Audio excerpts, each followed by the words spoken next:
South আফ্রিকার জলসীমায় গেল সপ্তাহে চায়নার নেতৃত্বে যৌথ নৌ মহড়া চালায় ব্রিক্স জোটের সদস্য দেশগুলো, যে মহড়ায় যুদ্ধজাহাজ পাঠায় চায়না এবং ইরান। তবে তা ভালোভাবে নেয়নি আমেরিকা। এ নিয়ে এখন সাউথ আফ্রিকার প্রেসিডেন্ট রামাফোসার উপর চাপ বাড়াচ্ছে ওয়াশিংটন। যদিও রামাফোসা বলছেন তার নির্দেশ অমান্য করেই এই মহড়ায় অংশ নিয়েছিল ইরান।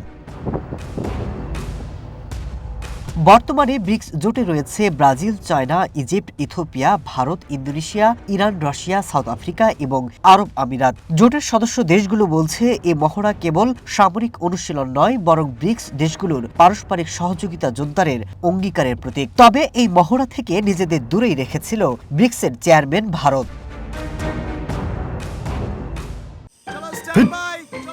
লাইফে কোনো কিছুর গ্যারান্টি নাই, তাই ইন্স্যুরেন্স করুন সিটি ব্যাংকে, কারণ ইন্স্যুরেন্স করলে সিটিতে সুরক্ষা পাবেন নিশ্চিন্তে। উইল ফর পিস নামের ওই মহড়া সাউথ আফ্রিকায় ব্যাপক বিতর্ক সৃষ্টি করেছে। একই সাথে আমেরিকার তীব্র সমালোচনার মুখে পড়েছে কেপ টাউন। আমেরিকার যুক্তি, মহড়ার সময় ইরানে সরকার বিরোধী বিক্ষোভ দমন করতে গিয়ে ব্যাপক প্রাণহানির অভিযোগ উঠেছিল।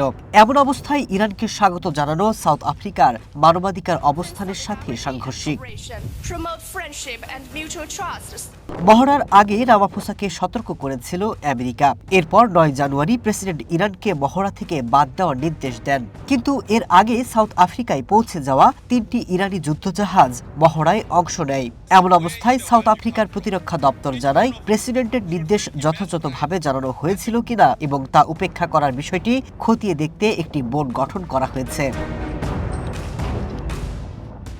এদিকে দেশটির ভেতরেও সমালোচনার মুখে পড়েছে রামাফোসা সরকার। ক্ষমতাসীন জোটের শরিক ডেমোক্রেটিক অ্যালায়েন্স অভিযোগ করেছে, সরকারের এই অবস্থানের ফলে দেশটির নিরপেক্ষ রাষ্ট্র হিসেবে বিশ্বাসযোগ্যতা হারাচ্ছে এবং কূটনৈতিক এবং অর্থনৈতিক ঝুঁকিতে পড়েছে।